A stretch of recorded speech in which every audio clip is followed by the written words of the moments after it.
అసలు ఈ కార్యక్రమంలో మమ్మల్ని ఇద్దరిని నాగార్జున గారు ఆహ్వానించడమే పెద్ద గౌరవం మాకు. చాలా చాలా ధన్యవాదాలు నాగార్జున గారు. 28 సంవత్సరాలుగా నన్ను నా ప్రతిభను ప్రోత్సహిస్తూ తనతో పాటు నా ప్రతిభను అంతర్జాతీయ స్థాయికి తీసుకెళ్లిన కీరవాణి గారికి మనస్ఫూర్తిగా పాదాభివందనాలు. ఎన్నో పాటలు నా చేత రాయించి నన్ను అనుక్షణం ప్రోత్సహిస్తూ నడిపిస్తున్న ఒక అన్నయ్యలాగా కీరవాణి గారు నా జీవితంలో లభించిన నా అదృష్టం. ఈ సినిమాలో 4 మంచి పాటలు రాశాను కీరవాణి గారి స్వర సహకారంతో. చాలా ఆనందంగా ఉంది. మంచి పాటలు రాశాను ఈ సినిమాలో. నేను 10-15 ఏళ్ళుగా రాస్తున్న మంచి పాటలన్నిట్లోకెల్లా ఉత్తమోత్తమైన కవితా పంక్తులు ఈ సినిమాలో రాశాను. అది ఎత్తుకెళ్ళిపోవాలనిపిస్తుంది. ఆ పాటలోని కొన్ని వాక్యాలు నాకు బాగా నచ్చినవి.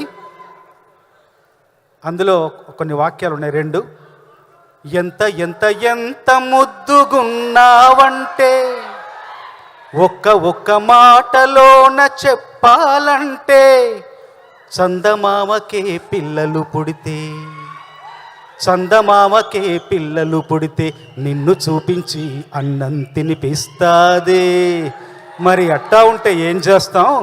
ఎత్తుకెళ్ళిపోవాలనిపిస్తుంది పిల్ల, ఎత్తుకెళ్ళిపోవాలనిపిస్తుంది.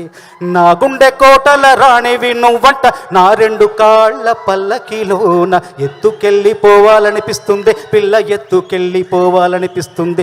మన ప్రేమకు పూసిన చిన్నారి పొన్నారి పిల్లల్ని నువ్వు సంకనెత్తుకునేదాకా ఎత్తుకెళ్ళిపోవాలనిపిస్తుంది పిల్ల, ఎత్తుకెళ్ళిపోవాలనిపిస్తుంది. ఈ సినిమాలో పనిచేసిన సాంకేతిక నిపుణులు, నటీనటులు అందరూ కూడా ఈ సినిమా ద్వారా మరింత ఎత్తుకెళ్ళిపోవాలనిపిస్తుందని భావిస్తున్నాను.